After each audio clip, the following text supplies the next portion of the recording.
Welcome to Day Zero Update for May 3rd, 2026. I'm your host, Chris Elogi. I'm Brandon Perkins. And I'm Jenna Victoria.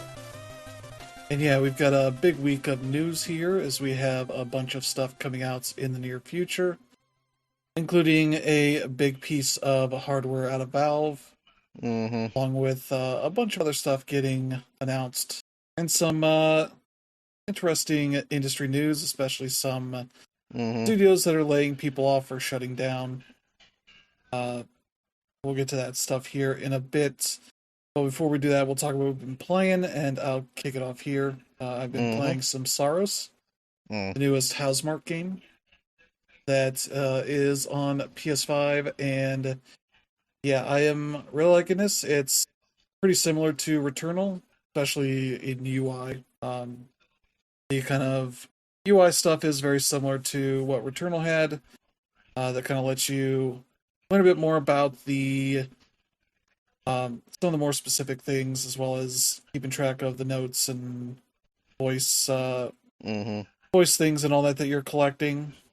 But yeah, the big difference, especially early on, is that you're not in this super dark area early on. You're kind of in this very light area that is this planet Carcosa.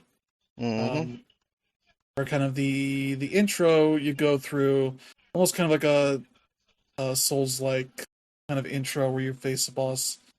Ultimately, that will most likely kick your ass. And that kind of kickstarts the rest of the game. But you're playing as this guy named Arjun, who's part of this team who has been sent to this planet by a corporation that very much feels like a Wayland Yutani style corporation. Because when you start it, it's very much like, oh, there's 3.4 trillion potential for profit here, kind of thing.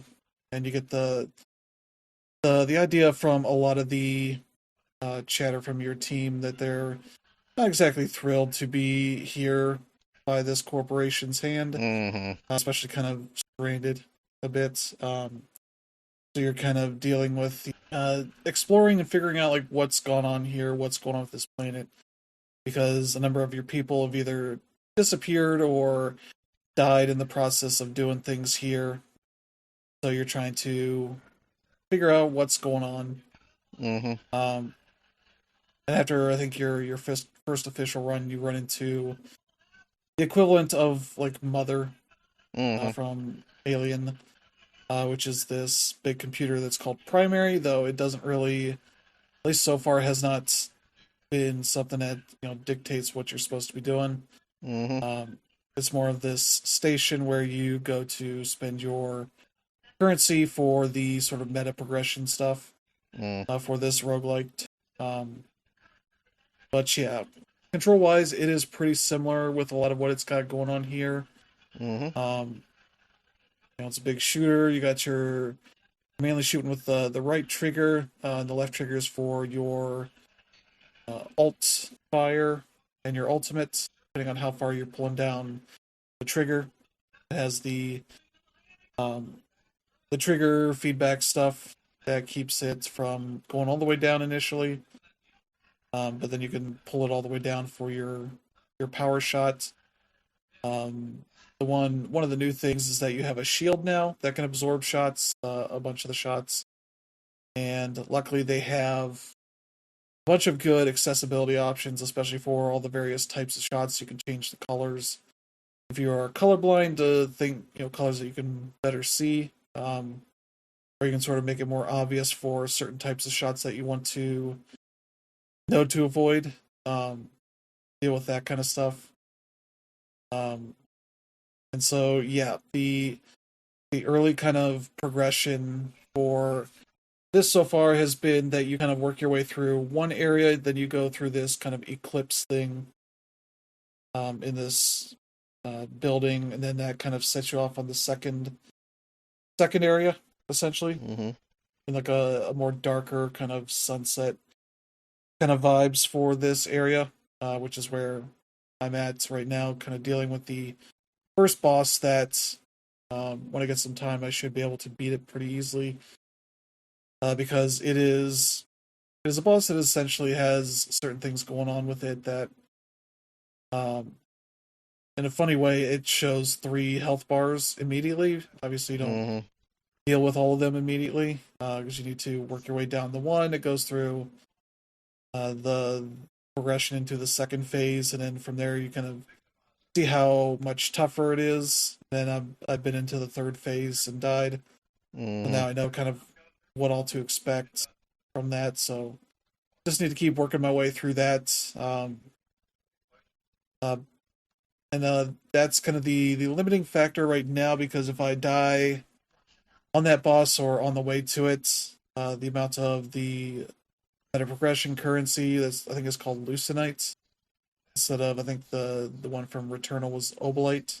Mm-hmm. Um, this Lucenite you get half of it if you haven't beaten the boss, so it's pretty important to eventually beat the boss. But what you should be able to get at that point is the enough for some upgrades on the skill tree that you get. And they start introducing where I'm at now secondary currency that is used for some things. Um, but yeah, you're kind of should be able to get some good upgrades and kind of come back a little bit stronger and make your knowledge useful for getting further into the game. Mm-hmm. So that's been where I'm at right now with that. It's a beautiful game, much like Mm-hmm. Returnal. So I'd say the one issue I have is that there's no Mm-hmm. breakable stuff. There's no like statues you can break apart, anything like that at the moment. So I'm like, well, it looks nice, but everything is very static in a way that is not really a Housemark thing. Mm-hmm. They tend to have a lot of breakable stuff in their games, and Returnal is very much like that with all the statues and such that you could break. Um, some of which would give you some extra currency if you did that. So yeah, there's less of that so far. Though I'm forward to seeing if there's anything else going on. Mm-hmm. But also in this first area, you see a bunch of what look like jump pads or something. Some things are like, okay, these are abilities I'm going to get at some point, especially in some of the side areas that you get to. As much like in Returnal, it'll show you the main path as well as what are the side doors. Mm-hmm. Though on the mini map they don't show them by the design of the doors. I think it was the rectangles were the main progression and triangle doors were the side path stuff. And this one doesn't have as much of that though. The main progression tends to be just the open uh, paths ahead of you. And you'll Mm-hmm. see doors that have like a red plasma covering them that you just punch open. Um, and so there's some little bits of differences there. You run into these things that are effectively chests that you get bonuses for your weapons or bonus perks and all that kind of stuff, and has a similar kind of adrenaline system that as that upgrades the you get higher tier weapons with Mm-hmm. that. So yeah, and I've started getting some malignant stuff. They're sort of usually perks that you can get for taking some sort of negative thing with it, which can be not a big issue or a very big issue depending on where you're at in the game, what you're good at, and all that. But Mm-hmm. they do have a bunch of options for even making some of that still a bit easier at times. As are some options for making the auto targeting stuff a little bit better. So there's some further ways you can fine tune it if you want. Mm-hmm. But yeah, that's about as much as I can talk about for now for Sorrows. Mm-hmm. But it's nice to see Rahul Kohli is the main character. Mm.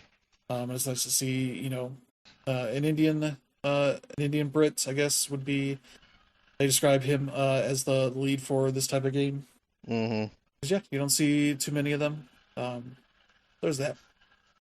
The Another game I'm playing some more Snap and Grab, Mm-hmm. which has been good. I finished up the the last mission that I had got installed on when working on my review, and it seems like they put out an update that helped fix one of the issues. And that involved a safe that essentially a safe that was behind a painting, Mhm. and I could not get the safe open, or yeah, the safe open, and I could not get the painting off the safe.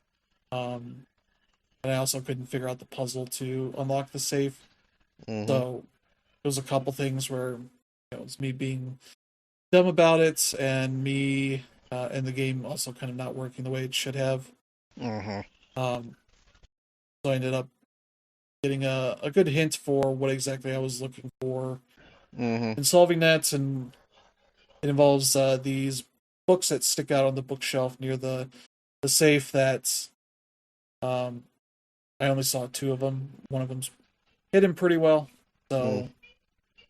so I eventually figured that out and got it solved. And basically, at the point where the game Mhm. has it tells you like, here's how many things you've scanned in this apartment, here's how much you've stolen, here's how much like Mhm.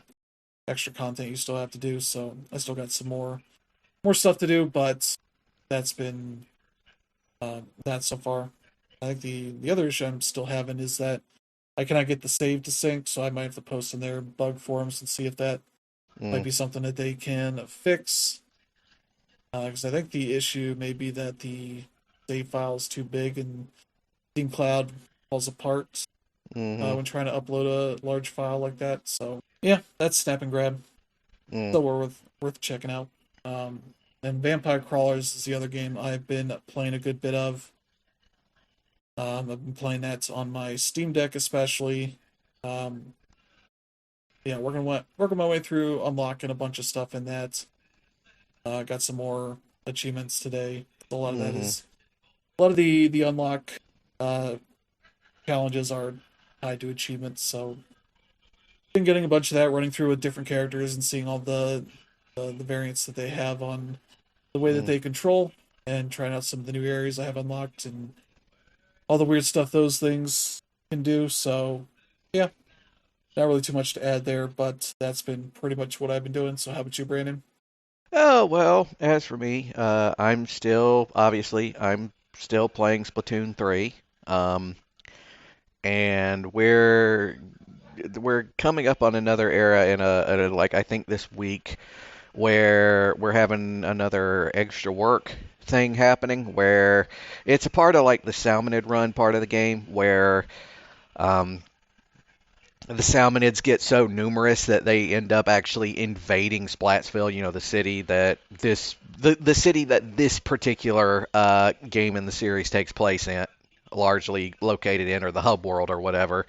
And basically, you have to go to this certain. It's either it. Last time it was like one of the alleyways or something. I think I'm not sure what it is this time, but it's a different location entirely. And the thing is, when you're doing normal salmon run, every few games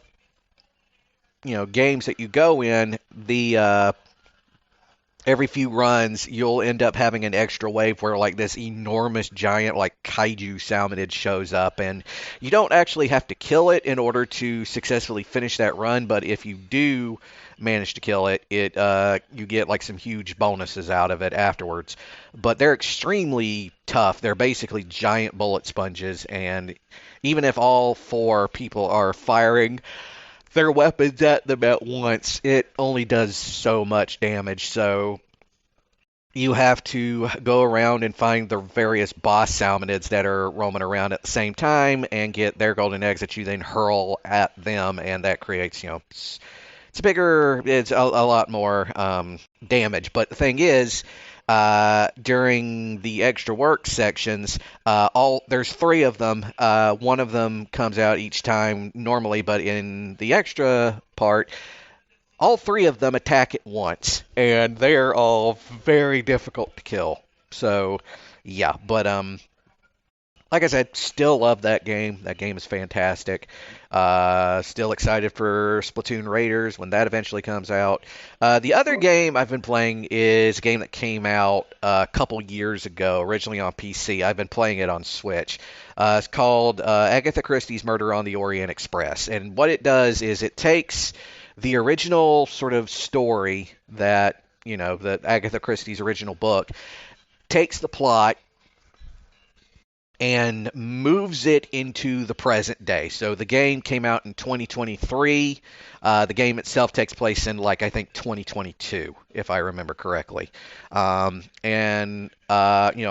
Hercule Poirot himself is there, but primarily you were playing this woman named Joanne, who does a lot of the legwork. For him, because he's off doing regular detective stuff, and it's a really fun, kind of a slow burn game, at least starting off, because it's sort of setting up the sort of what the essential story is. If you're not familiar with what the overall story of Murder on the Orient Express is, and at this point, how could you? It's been made into so many movies, I've long since lost count. Basically, there's the Orient Express, which was famously this luxury train service that ran from I'm trying to remember from London, England to I'm trying to remember where. I don't think it's London, because it's the UK, it's an island, but it's from starts, I think, in Paris, in France, and ran all the way over to Istanbul, in the southeast. Now, the actual Orient Express itself actually did not close down until 2009. So it actually outlived the story by quite a bit. And basically, what the basic story of it is Hercule Poirot, who was one of Agatha Christie's famous detective sleuth characters that she created. He is at an hotel. He receives a telegram where he's told to return to London because he's been in Istanbul for a while. So he gets on the express. It's going. He gets in a first class compartment. And he unfortunately does not manage to get a first class compartment because it's all booked up, so he has to get a second class one because of a friend of his. And while they are riding back to Paris, so that he can get off and get to London, a guy by the name of Leon Cassetti, who's this really infamous well, I don't think that's his name in the original story. I'm pretty sure his name is Ratchet or something like that. But he is this infamous gangster who it turns out he's been getting all of these death threats, and then one morning they wake up and Ratchet is dead. And so now Poirot has to find out who the culprit is. And the thing is, it has one of the most famous twists in all of mystery. So I'm not really going to spoil it. But it's a very complicated plot because of the 15 people that are on that train. 12 of the people on there all have some sort of connection to Ratchet, meaning that 12 people are all suspects. But what happens with the game is the woman you're playing is basically sort of acting as her runner, and one of the connection has to do with the fact that Joanna, the woman you're playing as, she's also a cop. She's been investigating the kidnapping of a character named Daisy Armstrong, who is also a character related to one of the characters in the original story, and she just so happens to have been in this area when Cassetti is killed. Again, that's not as real in the original story as Ratchet. And basically now her and Poirot, who obviously his fame obviously is something that he's known for. Have to sort of collaborate to try and find who the killer is. What the game is unique about is that it's essentially a narrative adventure style game where there's a lot of talking and interviewing with all these different characters. There's a lot of like puzzles involved, um, and trying to gather clues and sort of connecting it in sort of like a mental crime board or whatever. And it is very engaging. Because like I pretty much I've read the original Murder on the Orient Express. I've seen at least two movie adaptations of it, and I kind of had a pretty good idea of how the story is supposed to go. But they actually managed to like do just enough little twists and unique stuff on it that it feels very new. Um, so yeah, that's also what I've been playing. I honestly do recommend it. It's like, don't get me wrong, it's not it's a slow burn. It's kind of a commitment, but it's very rewarding if you do. But yeah, that's what I've been playing. So Dan Reb, what about you? Yeah, I've played enough uh, East Memoir Revelations of Salsetta to go ahead and do my review on it. I didn't Hmm. finish it mainly because this is one that I finished a long time ago, and yeah, I didn't really feel like going through the whole thing again. Mainly because there really hasn't been that many changes. I think I talked about it last week, but the East Memoir line is pretty much made to just sort of uh, bring the older games uh, back to the present. So last year we had Oath and Felghana, but that one felt different because they actually went ahead and changed all of the art. Whereas the main thing different with Salsetta is the fact that they have a newly arranged soundtrack, and they've also tried to hold at 60 frames per second. So I was playing on a Switch 2, and while this game isn't really made for Switch 2, it's a Switch 1 game. If you play on boost mode, it looks and feels fantastic. Probably the ideal way to play it. But aside from that, like it's the same game. So if you already played it on PS4, Vita, or PC, there's really no reason to get this one unless you must have it on Switch. But I would say it's the new definitive way to play it, just because like I think it's better on handheld. And the cool thing about this one is it's the story that takes place immediately after East 10, making it somewhat more of a recent story for Adol. So that's Hmm. pretty cool. But yeah, if you want to see Falcom's like previous foundations for pretty much how they've created other JRPGs, whether it be Trails, other East games, or even the Xanadu series, this one is a good way to just check out that foundation and see how they grew. Um, the other game I've been playing a lot of, well, not really a lot of, was NBA The Run. They had their beta for about 3 hours on Friday, and I really, really enjoyed it. Like, this game really does feel like the second coming of NBA Street. But the modes that they offered were pretty minuscule. In fact, there was only one real thing, which was a tournament mode, and basically it puts you in an online bracket, and you pretty much play a 3-on-3 game against other people online. And the main wrinkle they have here is the fact that the rules kind of change with every game you play just based on a random draw. Like there's some games where you're encouraged to shoot threes because that'll score you all the points, whereas there are some games where they really emphasize dunking. So yeah, it all depends on which players you end up using. Of course, as far as I saw, pretty much every team here was represented with at least one player. So for the Warriors you have Stephen Curry. For the Lakers you have LeBron. I think Luka's in there too. So some are going to have two players.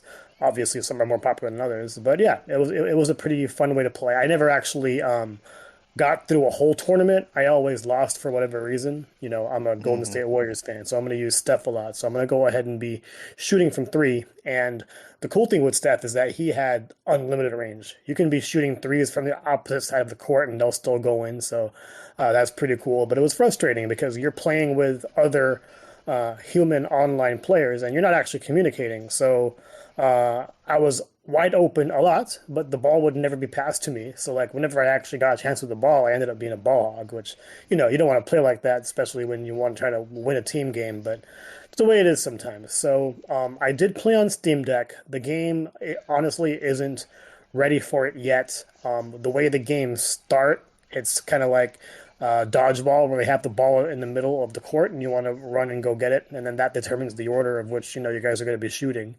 And yeah, like you just go from there. A lot of the controls are like very true to what NBA Street used to be. You have a Hmm. turbo button on the right trigger. If you're closer to the basket and use the shooting button, you'll end up dunking or going for a layup. Sometimes it was a little bit difficult for me to differentiate between a layup and a dunk, but at the end of the day, if the shot goes in, it doesn't matter. But yeah, there are also like other moves you can do that depend on the player that you're using. I didn't get a chance to use everybody, obviously, but there is pretty good representation here. You have Tyrese Halliburton, you have Giannis, you have I already mentioned Luka and LeBron, and yeah, like a lot of the NBA superstars are there. And as long as you're able to play with the team that knows what they're doing and can communicate, it can be really really fun. I don't know what other modes they'll offer, whether there'll be, one-on-one modes or anything like that. But like I said, this game does feel like the second coming of NBA Street. A lot of the developers, or sorry, the development team is really, really small. There's like 18 of them. So yeah, I'm looking forward to getting this one on console. I'll do a short preview of it sometime this week. But yeah, really enjoyed my time with that one. And then the last game I want to talk about is Inconbini. This is a game that I really enjoyed during the last Steam Next Fest. Hmm. And in this game, you play this young female adult who pretty much takes over a Japanese convenience store for her aunt during the summer because she's gone for a week. And the main thing here is that you're really just like meeting the patrons and learning about their stories and whatever it may be. Of course, you're running a convenience store, so you want to make sure it's well stocked. You want to make sure items and merchandise are all in the right place. You want to make sure that you're keeping inventory updated by continuing to have the deliveries thrown in and things like that. But yeah, this game has been really, really charming. I've spent around 4 hours this weekend just really enjoying what I'm playing.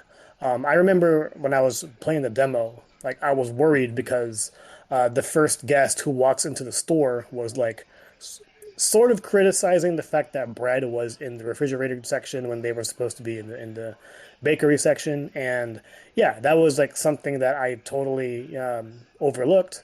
But the game didn't really have any punishment for any wrongdoing that you have. Like um, the flow is really all about you being in the back, you knowing what inventory you have, and just putting it out. And on top of that, once you think the store is ready, you just go ahead and flip the sign open, and guests go ahead and come.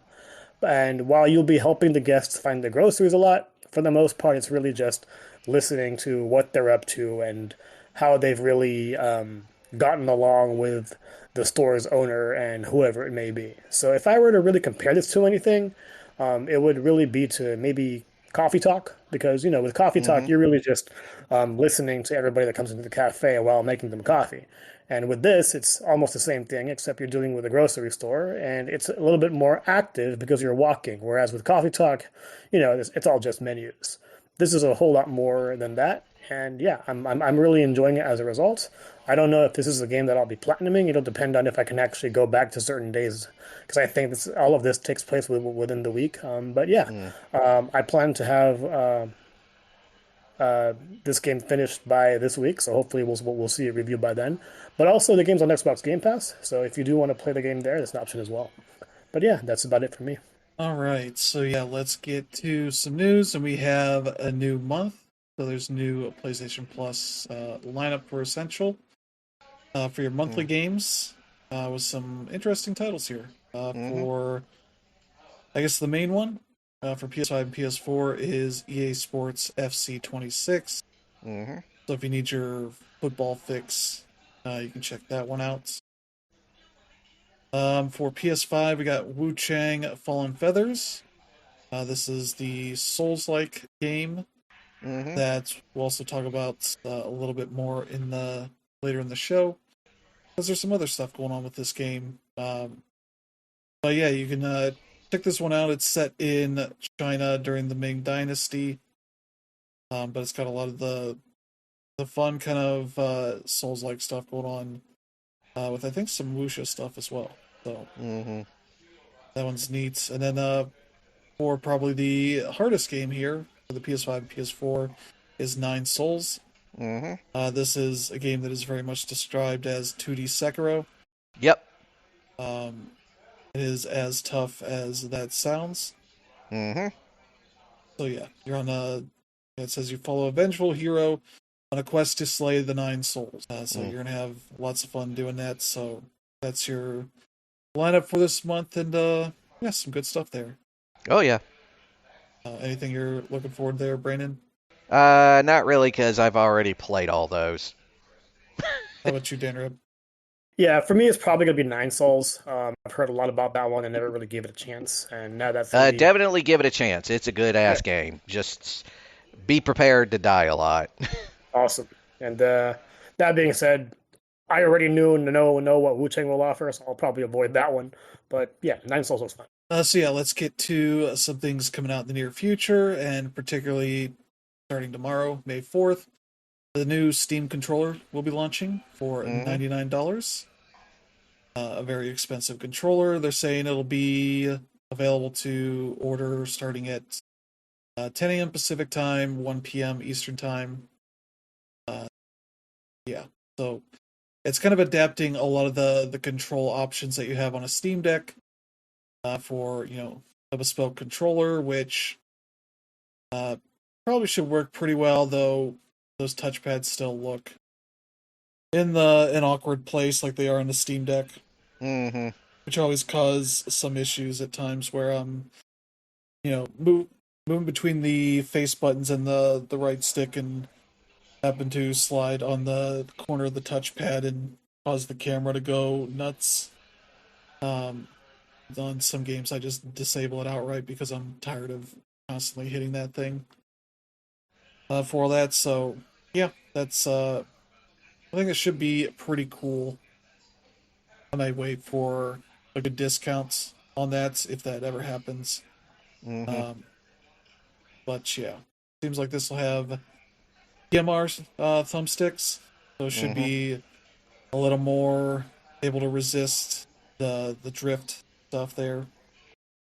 Yeah. Otherwise, everything else seems like largely things you could do on the Steam Deck. Gyro, the sort of high def rumbles they call it here. It does have like a puck that acts as sort of a Wi-Fi connector for the Steam controller, as well as a charging station. Which is sort of a neat idea. But yeah, everything else here seems largely what you would expect for this kind of thing, and is definitely the reason why this thing costs a lot of money. That'll be interesting to see how people like it. So there you go. All right. Let's see. Then we got a game here called Outbound that was supposed to be out on the 14th, but the next game we'll talk about is also coming out on that day. So they have delayed two of the versions not delayed it, but moved it up to May 11th. So if you are interested in that kind of camper van exploration crafting game kind of thing, that'll be out a little bit earlier on Xbox and PC. But otherwise, if you were looking to get it on PS5, Switch 2, or maybe just those platforms, you'll have to continue to wait until the 14th, which is, I feel like, not a great move. We're going to move any of those versions up, move them all, versus making it like, it's a temporary exclusive on these because they're afraid of this next game. So, but yeah, the game they are trying to avoid is Subnautica 2, which is finally hitting early access on May 14th. Yep. After all the kind of meddling from Crafton and all that, they do have a date here of May 14th. I'm not sure what the price is yet, but it seems like should have a pretty meaty game there for people to check out at launch. Trying to see if there's anything else here. The trailer doesn't really show that much of what to expect, so people will find out probably closer to launch Mm-hmm. For that. But yeah, Subnautica 2 finally will be out. Finally, because the end of that saga finally came, and I end up hoping the game is great. Yeah. Yeah, it's been interesting following the story of everything that are going on. At the same time, it's like you wonder how much of this like really affected people working there. Mm-hmm. The main reason why I say that is like one of the recruiters who I've befriended during my unemployment at Crafton was yeah, like he still like happily posts stuff about it. So it's like cool. Maybe it's just like drama that goes on behind the scenes, but anyway, like it's still fun to talk about. Yeah. And speaking of games kind of going into early access, Thick as Thieves will be out May 20th with what they are calling an introductory campaign for $4.99. Mm-hmm. So you can jump in with a fairly cheap version of the game. They say will give you 16 missions across 2 maps Mm-hmm. and 6 pieces of gear to unlock. This is the game that was initially announced as like a big like PvPvE kind of game, Mm-hmm. but they ended up seeming like they needed to pare it down some and turned it into more of a single player game with I think the option of playing co-op on Mm-hmm. this. And so yeah, that'll be $4.99 when it launches on Steam. I think Xbox and PC maybe a later date, maybe when it's fully done. But they're kind of doing this in a bit of an episodic kind of style. That is not a huge surprise. This is an interesting way to go about it for this kind of game, Mm-hmm. because yeah, $5 makes it a pretty easy game to kind of jump in and check out. Mm-hmm. Which seems like it's been a pretty good success point for a lot of recent indie games on Steam, Mm-hmm. Peak and all that have come out under $10, and gotten pretty good uh, success with that. Mm-hmm. As it being an immersive sim kind of game that's already going uphill in terms Mm-hmm. of getting people's attention and all that. But maybe this I don't know if you want to call it a gimmick, but this strategy may work out for them. Mm-hmm. So yeah, that's one to look forward to. And yeah, it's not been very often we get Warren Spector directed games, so Mm-hmm. this is one to keep an eye on. Yeah, this is like the first joint he's had out in a while, isn't it? Yeah, since trying to see what the last one he had was. Yeah, he worked at the University of Texas at Austin Mm-hmm. for a bit.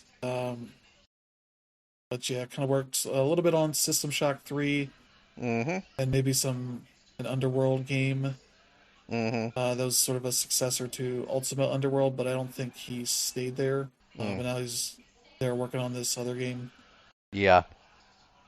I think the last full game he put out was Epic Mickey. Yeah, it was. Well, the sequel, at least. I don't know if he worked on the sequel. I think he worked on the first one. But yeah, that was a kind of a wild ride for him. Oh, yeah. I would think he would have more games out, but he seems to jump around a lot, Oh, yeah. which kind of causes that problem there.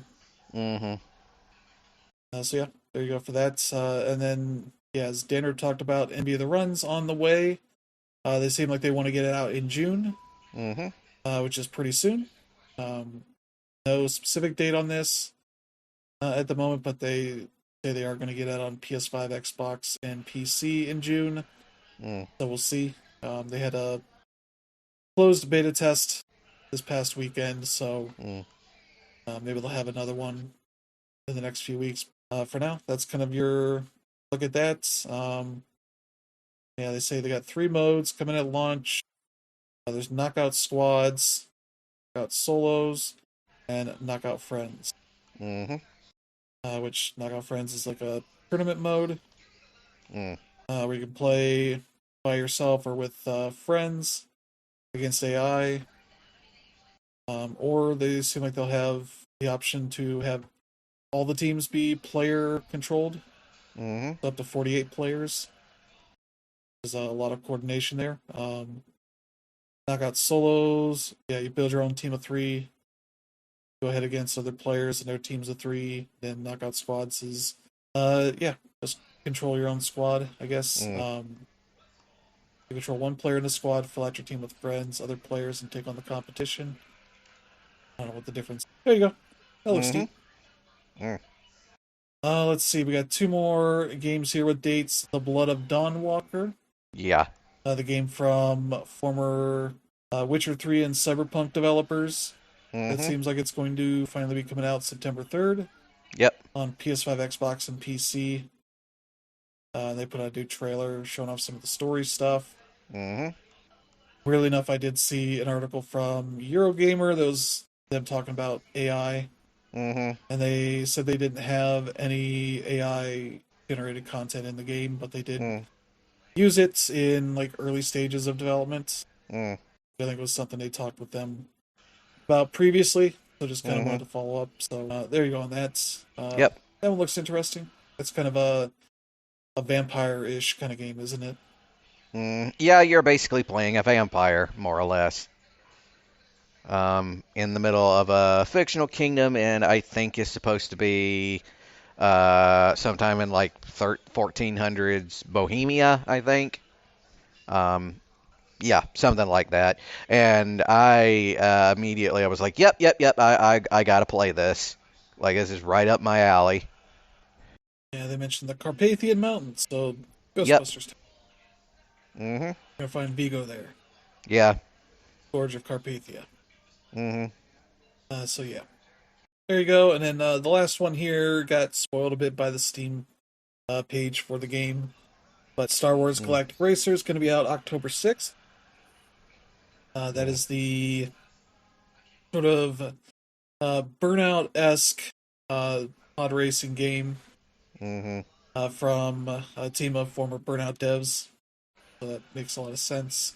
They have 3 editions they're going to have at launch here. They got a regular $60 edition, an $80 edition with some extra stuff here. It seems like you get the physical version, it's steel case as a bonus, but you also get a digital art book, skins, and they call unique arcade events, which I don't know what that means.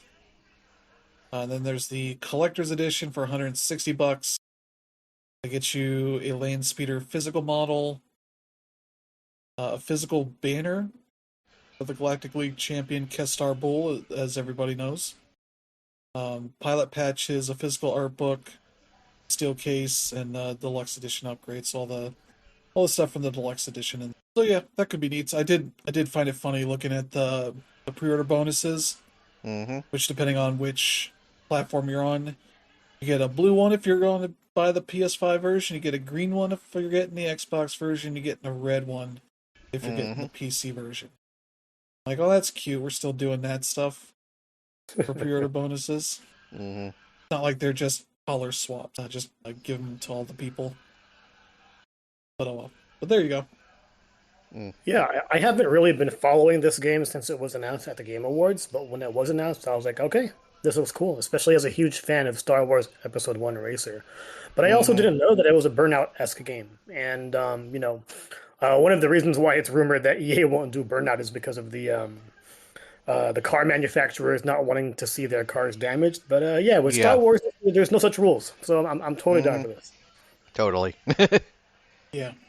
Yeah, I think that you said talked about all the manufacturers didn't like the idea of their cars getting all damaged. Pretty sure that's why Gran Turismo took so long to actually have any kind of vehicle damage in their games. Yeah, because yep, specifically because the manufacturers just did not like the idea of their cars being all banged up like that. Yeah. Yeah. But yeah, a lot of the burnout aspect of this is if you watch some of the footage, you'll see a lot of the cars bashing into each other. With all this or the pod racing, whatever the vehicle types they have in this.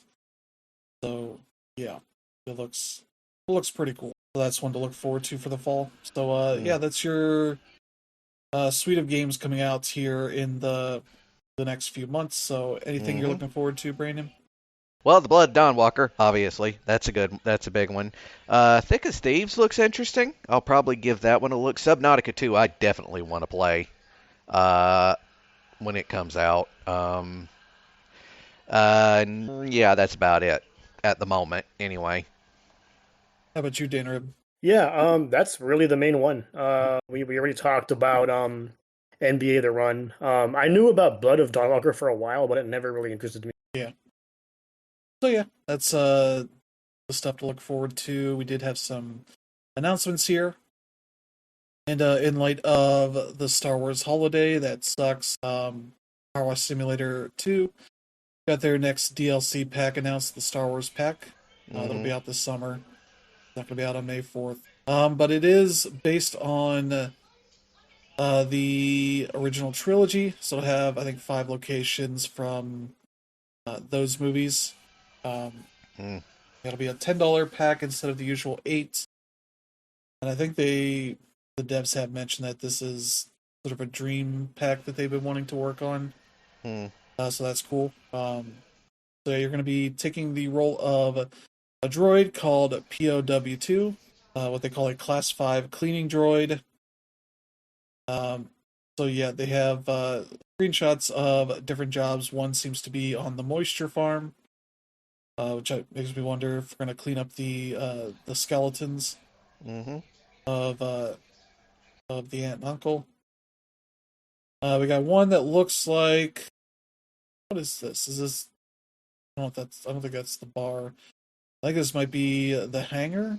Maybe where the Millennium Falcon is at. I'm not sure. I don't know if they have a list yet of the things here, but yeah, they also have the X-wing to clean up on the big starship. I think before they go out and blow up the Death Star. So that's really cool to be able to do. So yeah, they don't really show too much of what all is in here, but I'm very excited for that. So yeah, that looks like it's going to be pretty fun. Let's see. Also getting announced, Extremely OK Games, the makers of Celeste, announced that their next project is not one they are making themselves. It is a publishing of a game called City of None, which is made by Celeste co-creator Noel Barry and their brother Liam Barry, that are working together. It sees to control a wooden protagonist as they adventure through the strange city's 5 sectors. So yeah, it kind of seems like maybe at the very least like a platforming adventure kind of game. Maybe a little Metroid-y stuff in there, but yeah, looks really good. Excited for that one. They're saying that's out next year, so you have to wait a little bit for that. But yeah, it's looking really good so far. And yeah, the last. Oh, go ahead. No, I was going to say, yeah, it does look good. And this is from Celeste Creator, right? Yeah, co-creator. Co-creator, yeah. Yeah, this definitely looks good. Yeah. Because they split up last year, I think. They got a new game they're working on, so that'd be cool. See that next year, hopefully. I'm kind of loving this renaissance of like games using like old GBA style graphics.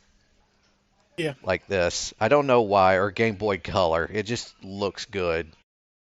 Yeah. Yeah, there was one game demo I forgot to talk about earlier about what I've been playing. It's called Neverway. I don't know if you guys came across that, but like already did it, played the demo. It's awesome. Love it. Yeah, like just seeing the way it looks, but at the same time, you can tell it's a 2026 game just because of the way the audio design is and some of the other various things in its production. It was really impressive. Yeah, this game does have a really nice, kind of a monocolor kind of style to it. Yeah, where the scenes kind of have like one sort of color that everything is used in varying degrees. Yeah. Which is a really nice kind of way of keeping it from being oversaturated. Probably lets you have more interesting stuff that pops out. Oh yeah. By the way, Dara, funny you ended up mentioning Neverway because the pixel artist for Celeste also worked on that game. That I know. Okay. Yeah. Cool. Yeah. So we have one more that's been not technically announced yet, but everybody's pretty sure what this is. The Sega put out a teaser. It's called a False Sense of Security that uh, is very much looking like Alien Isolation, but most likely a sequel, a direct sequel that won't be that mobile game that came out and kind of annoyed everybody that was looking for a sequel to that game. So yeah, it looks pretty neat from a little bit you get to see here. So people are speculating like what exactly it kind of looks like. You may be out of a spaceship kind of situation, maybe an aliens kind of. You're on a planet where the xenomorphs are at, and you've got to deal with all of that shit. Pretty well done. Just ease up on the difficulty. Seems like the one issue people had with the first game is that it's very hard. So yeah, that'll be fun to see that get probably. I assume this may be getting announced at Summer Game Fest.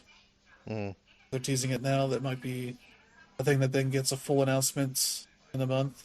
So we'll hopefully see that. But yeah, there you go. And then yeah, we got some industry news here. First up, Digital Bros announced that they have acquired the Wu Chang Fallen Feathers IP for $4.6 million. Pretty cheap all around. This game came out last year and has sold 1 million copies since then. Generated about $35 million in revenue, so done pretty well. But not well enough, I guess, that the developer wanted to keep it. So this might be also selling a potentially viable IP for the future, but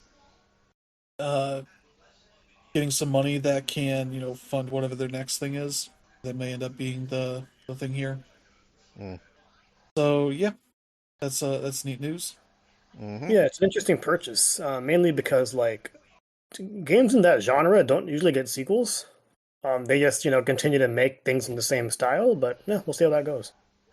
Yeah, I guess I didn't really realize this. Digital Bros owns 505 Games, who published the first game, so this is them kind of wanting to own that. I guess they didn't, as part of the publishing deal, get ownership through that. So I guess that's interesting. So there you go. Yeah. Some positive news. Yep. Then we get to this Sony news that took over the internet in all the most annoying ways. Oh yeah. As everybody uh, seemed to take the limited amount of information and just run off the deep end into the worst places. Because there was word that there's this new sort of DRM that has shown up on some recently purchased games on PlayStation that seemed to suggest that there was this sort of limitation to that.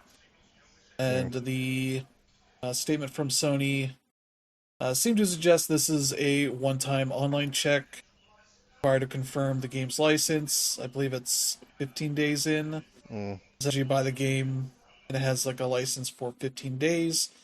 That then, if you still own the game and have not refunded or anything, it'll just convert to a permanent ownership. Because I think there was this refund scam that people were able to do that you would essentially get a refund, and before it could be acknowledged on your machine, you put it in offline mode and thus could play that game indefinitely while technically getting your money back and all that. So it seems to be their way of getting around that kind of thing. Kind of building in a more foolproof system. So we still don't know that much about what's going on here, but Sony is kind of at least commenting on it to a degree. So Yeah. that's good to know, and seems like a decent system for this. At least limit how much people can, quote unquote, take advantage of the system. So yeah, but a lot of people were like, "Oh, they're trying to take back your games, like undo what they did at E3 before the PS4 launched and all that." And it's like that doesn't seem like what they would do, but okay. So yeah, I don't know if you have anything to add, Brandon. Uh, Not really. uh, I know when there are vulnerabilities like that, somebody's going to find a way to abuse them. Yeah. So yeah, there you go. Let's see. Yeah, we got some industry news of developer stuff. This one involves the developers of what is it here? Monument Valley, Us Two Games. They employ about 30 people Hmm. and seem to be feeling the crunch of the current market. Yeah. And the CEO kind of put this in a really weird way. They seem to suggest that they want to switch from having full-time staff to more contractors, Hmm. and kind of describe that in a way here that's kind of seems shitty. Hmm. The CEO Maria Sayens says here, we've been a little too romantic about the idea that we should have employees and give people long-term job security. I think that's got us into a place where reaching the heights of Monument Valley 3 production, contractors were always a relatively low percentage of our employee base. I think that's something we're looking to change going forward. Mm. We'll see that we've got a core team, and any growth will come through contractors, which is something I hate about the industry. I've been in the industry for 20 years, Mm. and those of us who joined in the early 2000s, we had it very good. You want to be able to give that kind of stability. But I think Hmm. that's a shift in how we want to work with people. Yeah. And so, yeah, say they are essentially looking to expand and focus more on expanding the team with contractors and Hmm. potentially other co-development teams and help control their budget, I guess. Hmm. But yeah, that's not a great way to describe something where they seem to suggest we're going to lay off some people and replace them with contractors. Yeah. Ugh. But there's a quote here that's just been like they've not had as much success with the games that Hmm. they've been putting out lately. Yeah, because they developed some of their titles for a budget between 7 million and 10 million pounds. It took about 3 to 4 years to make them. Hmm. Saying we need to lower that. For example, if we did something like Alba or accessible or assemble with care, we would have to do that for a lot less money. There are Hmm. people doing really, really well in those spaces on PC, much smaller budgets that we will never be able to achieve because we're based in London, have employees with pensions and so on. Also, there you kind of see this. Probably doesn't mean it that way, but certainly sounds like they're complaining that we got employees that have pensions, and Mm. that's a drain on our resources, kind of thing. And it's like, yeah, this maybe not the right way to talk about this, but it is something Mm. that these smaller teams are having to worry about at this point. Yeah, it's unfortunate, but it also does make a lot of sense. That's a lot of what Hollywood does. Like a lot of people who have worked for places like, Paramount, Disney, whatever it may be, they also hire up the wazoo with contractors, and then once the project is over, once the movie is done, they're done and they move on to something else. Hmm. And yeah, that's why you don't see a whole lot of loyalty, but it's hard to be loyal, especially in the entertainment industry. Like I think I've talked Hmm. about it before, but there's a story that Bloomberg wrote saying that the average AAA game can cost $300 million, with most of that paying American salaries, and that's a lot of the reason why American games don't profit, whereas games in Japan or the UK with lower salary bands see better success because Mm. they're not paid as much as the American dollar, and like that sucks, but it's also like realistic in that sense. So Mm. yeah, like unfortunately corners have to be cut somewhere, but hopefully like we can continue to find like the best way to do that medium, because as we all know, the um the executives don't have to be making as much as what they're making, but that's the Hmm. world. Yeah. Yeah. And then we'll get to the worst stories. Fighters, one of the studios under Nacon that is currently, filed for insolvency Yep. because of debt issues, has said that they are being set to close down. Particularly, they seem like they were trying to find a buyer for the studio, Yeah. which they are in Paris. Mm-hmm. fairly expensive city. It seemed like they were not able to find a buyer, though I don't Mm. know. Seems like the people at the studio not exactly happy with the situation there. Mm-hmm. Um, there's a quote here.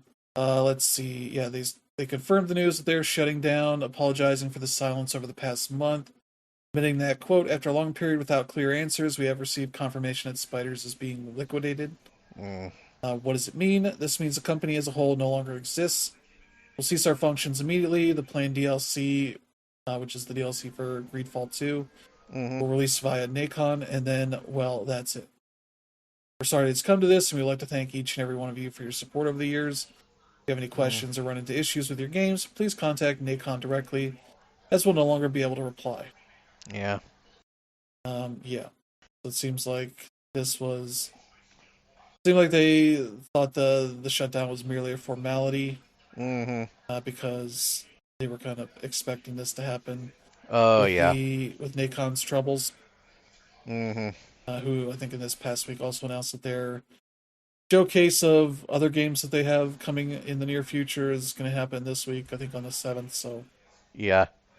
weird that a company that is in insolvency right now is going to be announcing things to buy, Yeah. uh, potentially buy in the future. Mm-hmm. So awful situation all around. Yeah. Just it sucks 100%. And unfortunately, like we've talked before, the entire the industry has been retracting for the last 2 years or so, and unfortunately these sort of mid-tier studios like Spiders are going to be some of the biggest victims because Yeah, if they're just not making the money needed for their parent companies to keep them going, there's just really no reason for them to keep them around, which sucks. It shouldn't be like that, that a lot of but that's the way the industry is.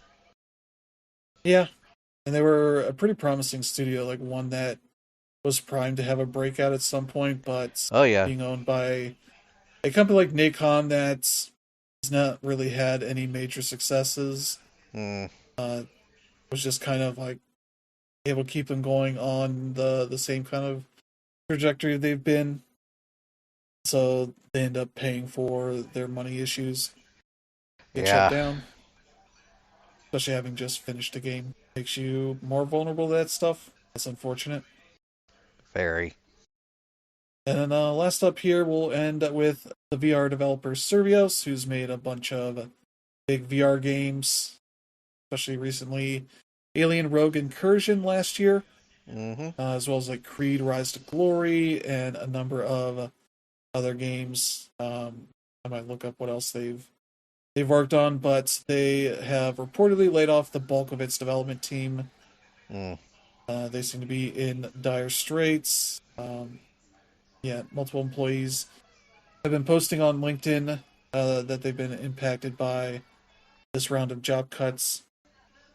Yeah, one post here saying, I was informed today that Servios, as it currently stands, will essentially be shuttered, with all the team members responsible for development being let go, including myself. mm-hmm. Another one here today, I, along with majority of the development team, was impacted by layoffs at Servios. Mm, And another one here, I saw this coming a while ago. I'm going to take a bit of time to reevaluate my position in the games industry. So yeah, not really a huge surprise. VR is not a fruitful endeavor to be solely focused on, though Servios tends to make 2D versions of a number of their games. I believe the Alien game mm-hmm. especially got that. I forget what they called it, but they did release, Mm, I believe, a follow-up version that is essentially like a 2D version for mm-hmm. TVs.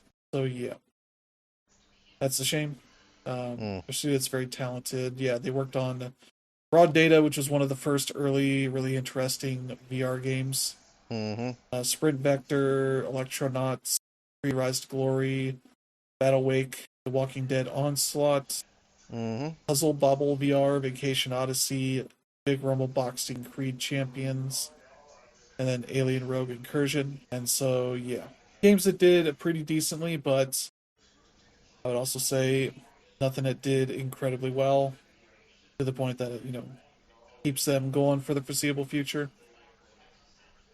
So yeah, as VR and its success kind of winds down, we Mm-hmm. unfortunately get this happening for the studios that mainly invested in that. So Mm. it's a shame they weren't able to pivot to making flat screen games, Mm-hmm. um, and kind of have a future there. But it's a shame. Mm. Yeah.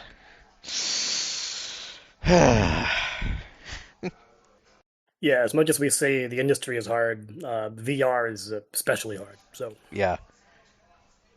Ruthless would be the proper term, really. Yeah, yeah, and they seem to be one of the studios that wasn't taking meta money Mm-hmm. because a lot of theirs released on multiple the VR platforms. I think the only one they had that was exclusive to Meta was the Puzzle Bobble game, which Mm-hmm. eventually got ported away from there, but I don't think they were involved in that. So yeah, everything else here has PSVR, Oculus Rift, and Steam. Mm. But yeah, that's fortunately the way it goes. Yep. So there you go. Sad news, but they worked on a lot of cool games. So, Yeah.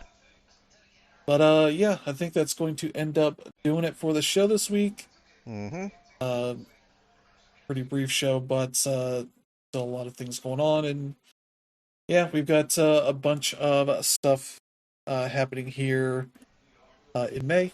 A Mm-hmm. bunch of games are coming out. I'm gonna double check what we got coming out here in the near future. Let's see. Yeah, we got Motor Slices out this week. Wax Mm-hmm. Heads, Alabaster Dawn, Kill It with Fire 2, Mixtape is also out this week.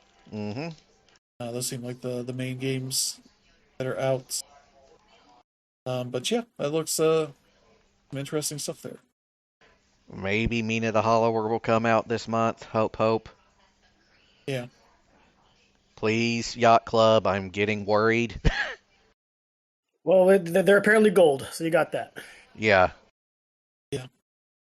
But yeah, we got Mixtape, which hopefully be the game that what was the other game that was like this? That was the kids in the '90s with the pop music.